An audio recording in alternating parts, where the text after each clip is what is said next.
Nós somos a primeira Conferência Municipal de Meio Ambiente de Marília, TV Educativa, Vinícius Freireda. Hoje é dia 25 de janeiro de 2025. Estamos aqui na FAJOP, Faculdade João Paulo. E estou aqui com a nossa querida Lucy. Quando eu digo querida é porque ela está em todas as lutas.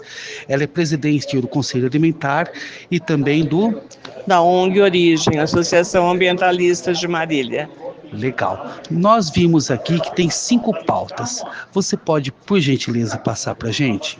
Posso. O tema da conferência é emergências climáticas e o desafio da transformação ecológica.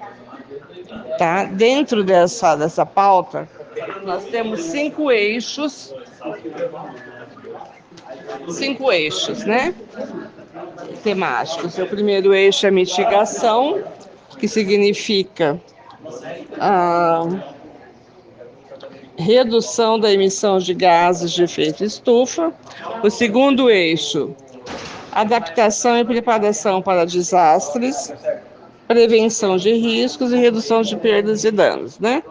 O terceiro eixo é justiça climática, que é relativa à superação das desigualdades, né, provocadas particularmente pelo racismo ambiental.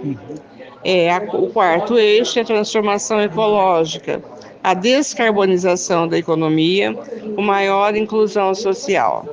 O quinto eixo, governança e educação ambiental, que trata principalmente de participação e controle social, feito pela sociedade civil. Esse movimento, ontem no Sextou, nós reunimos mais de 70 pessoas, sinal de que existe um interesse da população. As sociedades civis organizadas em Marília, elas realmente querem participar ou elas acabam perdendo a força no meio do caminho?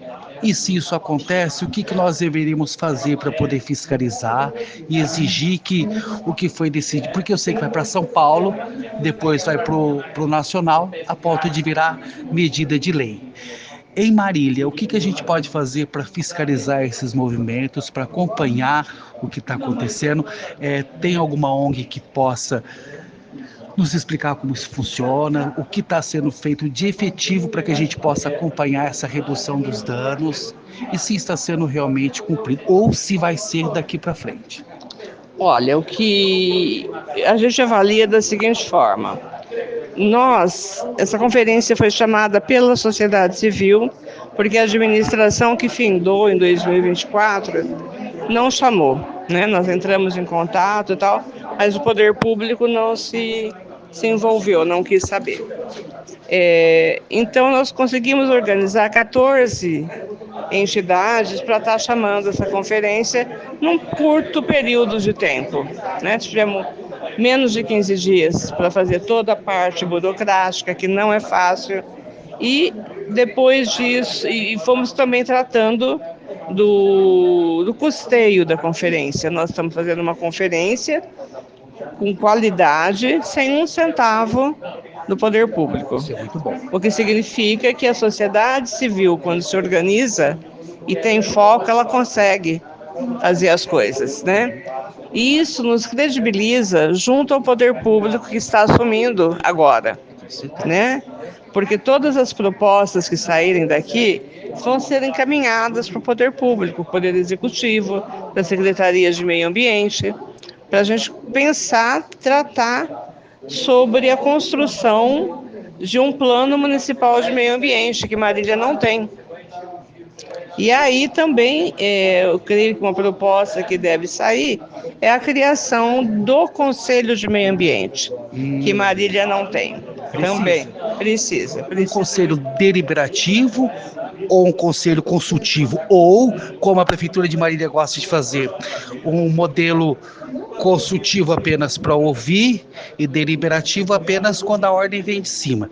Esse conselho vai ter também o poder de deliberação, e quando eu digo deliberação é porque vai ter uma equipe técnica suficiente para avaliar, não vai ser qualquer tipo de deliberação. Mas esse conselho vai ter também o poder de deliberação ou vai ser mais um conselho consultivo? Olha, Esperamos que não seja tão sim, consultivo. na verdade, o que vai determinar o caráter do conselho vai ser a nossa capacidade de organização, Sim. tá? Se a gente continuar mobilizado, continuar organizado, a gente tem grandes chances de ter um conselho muito mais proativo, Mais robusto. mais robusto, que sente na mesa com o poder público e diga, olha, as nossas necessidades são essas, né?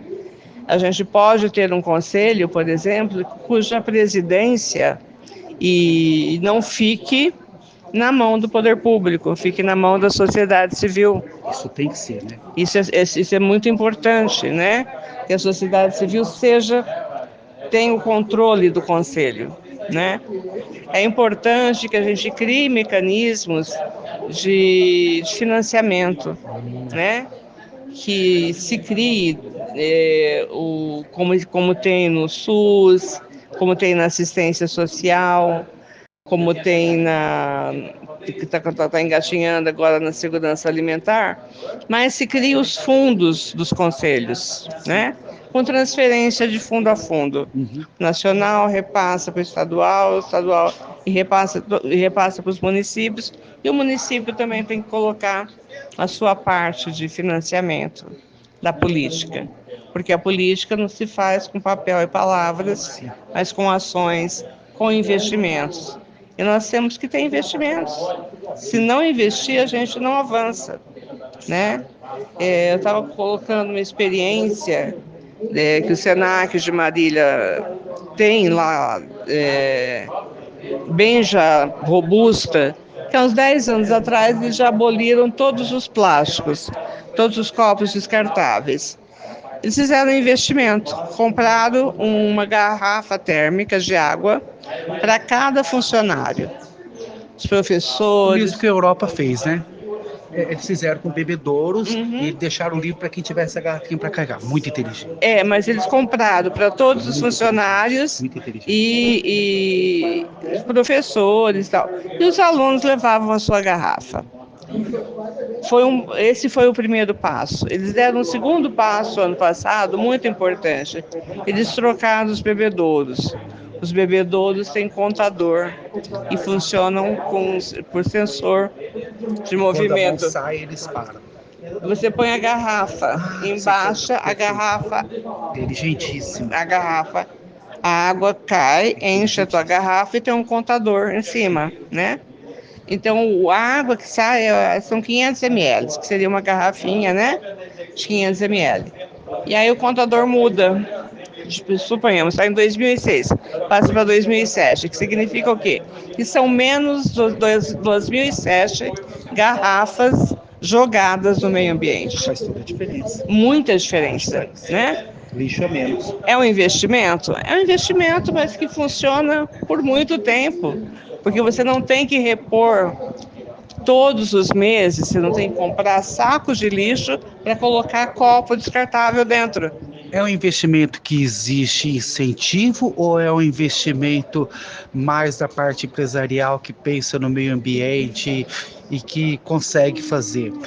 Existe algum tipo de incentivo para que as outras façam? A gente vai trabalhar para que isso exista? Quais são os planos para os incentivos, tanto fiscais quanto do próprio apoio do município, em estar cedendo os bebedouros ou estar ajudando na aquisição deles? Porque o que muito foi falado ali é o incentivo.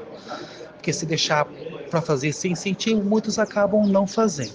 A gente também tem algum plano para isso, para gerar incentivos para que aconteçam essas mudanças? Eu acho que a gente tem que ter um debate maduro com o poder público, né? Então, por exemplo, nos espaços públicos, nas escolas, nas unidades de saúde, nos hospitais, pode ser muito aplicar esse modelo de bebedouro. Vai lá para uma consulta médica, você leva a sua garrafinha, você leva Muitos o seu... já fazem isso, Já né? Na fazem. academia, na escola. Isso, você leva o seu copo. E cada vez que alguém enche, você vai saber quantas garrafas a É como menos se estão fosse o poluindo. IBGE de quanto a gente está poluindo a menos. Quanto a gente está deixando de poluir. E isso é possível, vai depender de cada um de nós. Agora, se o poder público fizer esse investimento, ele não precisa só comprar água para colocar nos locais, mas ele vai ter um controle de quanto se gasta efetivamente de água. Teremos um controle de quanto de água não será desperdiçada, porque essa maquininha ela só libera 500 ml de água. E às vezes você vai encher sua garrafinha numa torneira comum, você enche, fica papeando e a água continua correndo e vai desperdiçando, entendeu? Então esse é um controle de, de desperdício, né? Entender a água como se fosse um bem, um patrimônio mineral que não pode ser desperdiçado. É um bem natural para a humanidade, para toda a humanidade, não pode ser desperdiçada. Até porque a gente está enfrentando uma crise hídrica no planeta. Como que nós podemos desperdiçar água? Não podemos, economizando. Uma dúvida que eu tinha sobre conselhos, eu fiquei na sala 1, que é mitigação, então sobre como evitar o desperdício disso.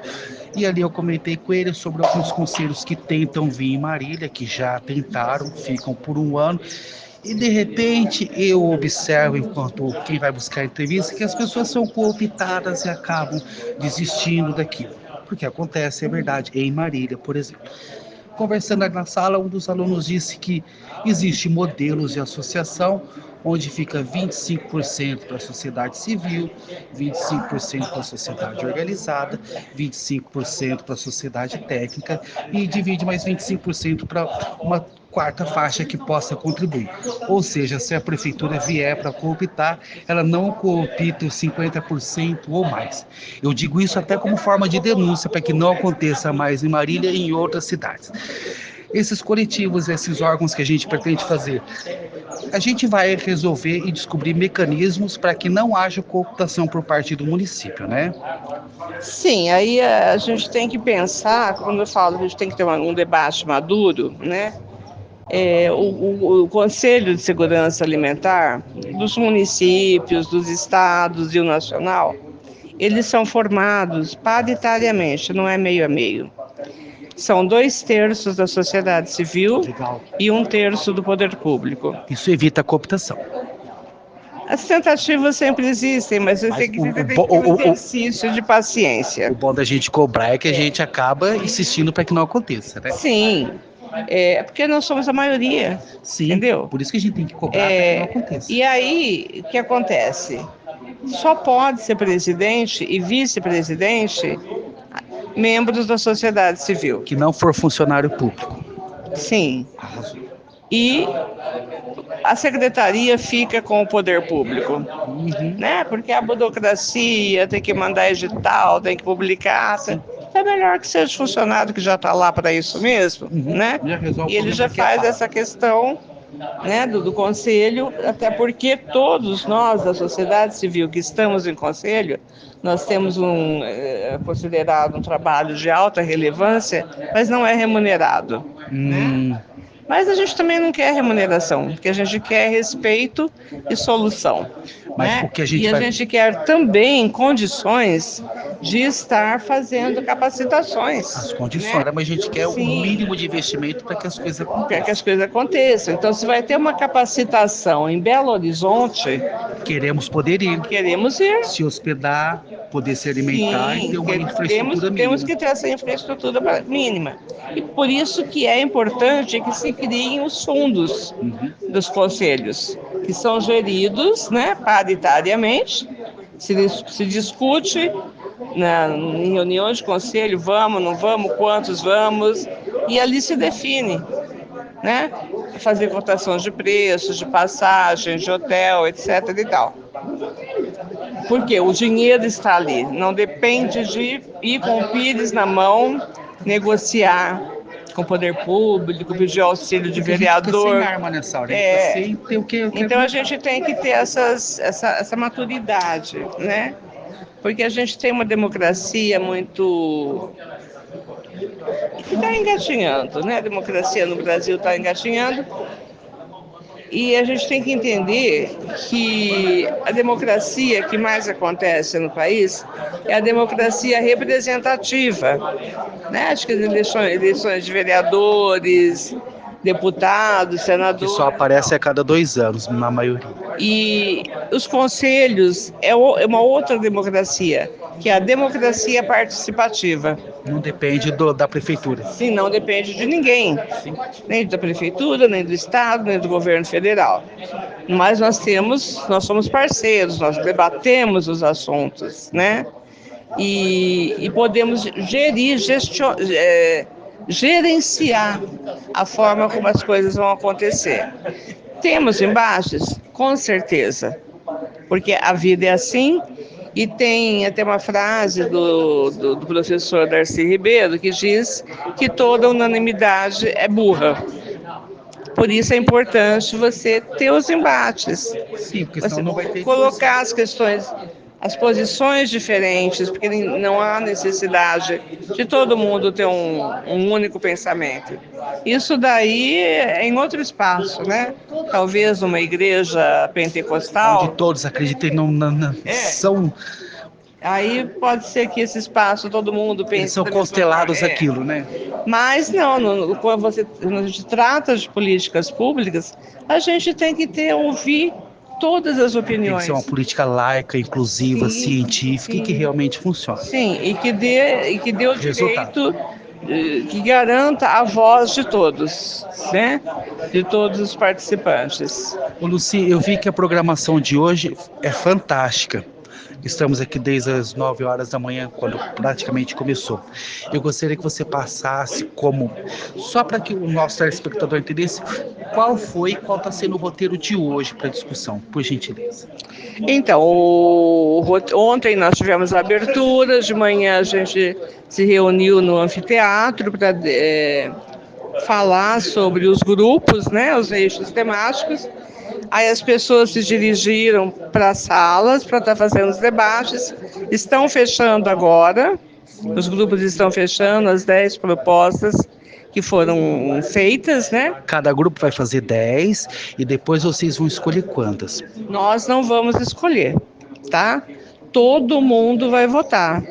Cada pessoa pode votar em 2 propostas de cada grupo, né? E como que vai ser feita essa votação? Os cartazes vão estar disponibilizados, a gente vai colocar todos lá em cima, no corredor, e vamos entregar uma cartelinha com 10 adesivos para cada um. E aí você vai lá e escolhe de cada grupo 2 propostas. Essas propostas as que forem as 2 mais votadas, são as que vão seguir para a conferência estadual. E aí no estadual mesmo processo até que chegue no federal. No nacional. E no nacional, não sei qual vai ser a dinâmica, mas serão propostas para a COP30, que vai acontecer agora em 2025 em Belém. Nossa, então a gente precisava ir acompanhar. E depois vai ser mandado para a COP. Lucy, você tem algum recado para mandar para quem está nos ouvindo, para o pessoal que está de casa, para que tenha mais interesse ou para que as pessoas acordem? Qual recado você mandaria para o telespectador que está tendo o primeiro contato com esse material agora? Porque às vezes ele sabe sobre o efeito estufa, mas talvez pela comunicação de Marília não saiba nem que isso daqui está acontecendo.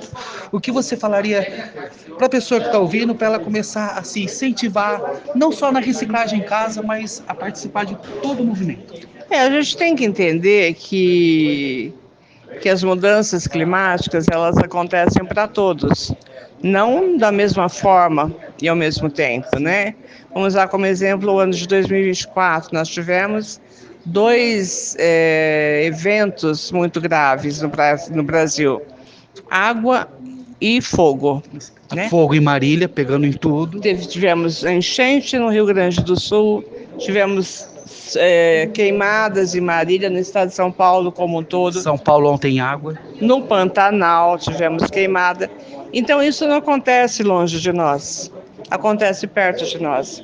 E não adianta reclamar que a fumaça incomoda, que a fumaça deixa a respiração do teu filho ofegante, você tem que levá-lo para uma UPA, fazer uma inalação. Você tem que agir, você tem que fiscalizar, você tem que participar, né? E só participando é que a gente consegue avançar. Com certeza. TV Educativa de Marília para o Mundo, nossa querida Lucy. Primeira conferência do meio ambiente. Espero que seja a primeira de muitas e espero que não precisemos de muitas para que esses efeitos comecem a dar efeito. Não, a gente vai precisar sempre de conferências, né? Porque conferência é o momento de conferir, tá? Nessa primeira conferência nós estamos levantando propostas, que a gente vai construir o plano, tal. Na segunda conferência nós vamos conferir o que nós conseguimos executar das propostas que foram feitas na primeira. Então, as conferências são processos contínuos de avaliação e de mudanças de rota também. Muito obrigado, Lucy, que dessa seja a primeira de muitas outras frutíferas conferências que virão. TV Educativa, dia 25 de janeiro, de Marília para o Mundo.